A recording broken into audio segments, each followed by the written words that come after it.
فلما جاء سلیمان، جب وہ ہدیے گفٹ کروڑوں اربوں خربوں روپے کے سلیمان السلام کے پاس آئے نا، قال اتمدوننی بمال، کہا یہ کیا ہو رہا ہے، میں تم سے کیا کہہ رہا ہوں اور تم کروڑوں خربوں روپے کے ہیرے جواہرات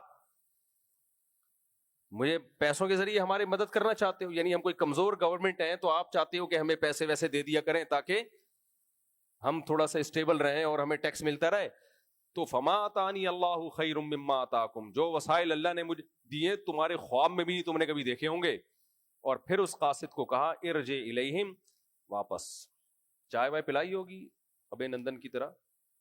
وہ تو بیچارہ ابے نندن کی طرح نہیں آیا تھا، اس کو سلیمان علیہ السلام نے جو بھی اس زمانے میں پلانا تھا پلا کے کہا ارجع الیہم، واپس، فلنأتینہم بجنود لا قبل لہم بہا، اب ہم ایک ایسا لشکر لے کے آ رہے ہیں اب خط نہیں آئے گا. ہدہد بھی بہت مصروف ہے اس کی نانی کا یہ تو میں اپنی طرف سے کہہ رہا ہوں. تو اب ہمارے پاس اتنا ٹائم نہیں ہے کہ ہم اگلی جماعت بھیجیں، پھر تیسری جماعت بھیجیں، پھر چوتھا پرچہ ہے تمہارے پاس.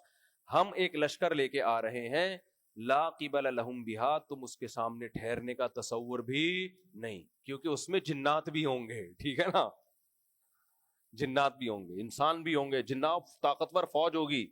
تو لا قبل لہم بہا وَلَنُخْرِجَنَّهُمْ مِنْهَا أَذِلَّةً، اور تمہیں رسوا کر کے تمہارے ملک سے نکال دیں گے، وَهُمْ صَاغِرُونَ، تم رسوا ہو چکے ہوگے.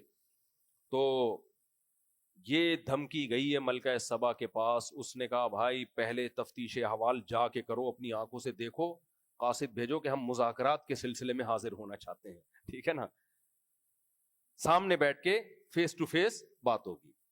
تو عقل مند تھی نا. تو پھر وہ کیا ہوا آگے انشاءاللہ یہ ہم کل سے شروع کرتے ہیں، آج وقت بہت زیادہ ہو گیا. یہ واقعہ کئی بار میں سنا چکا ہوں لیکن اس میں اسباق بہت زیادہ ہیں، اسباق بہت زیادہ ہیں. اللہ تعالیٰ سمجھنے کی عمل کی توفیق عطا فرمائے. جلدی سے پرچیاں دے دو بھائی.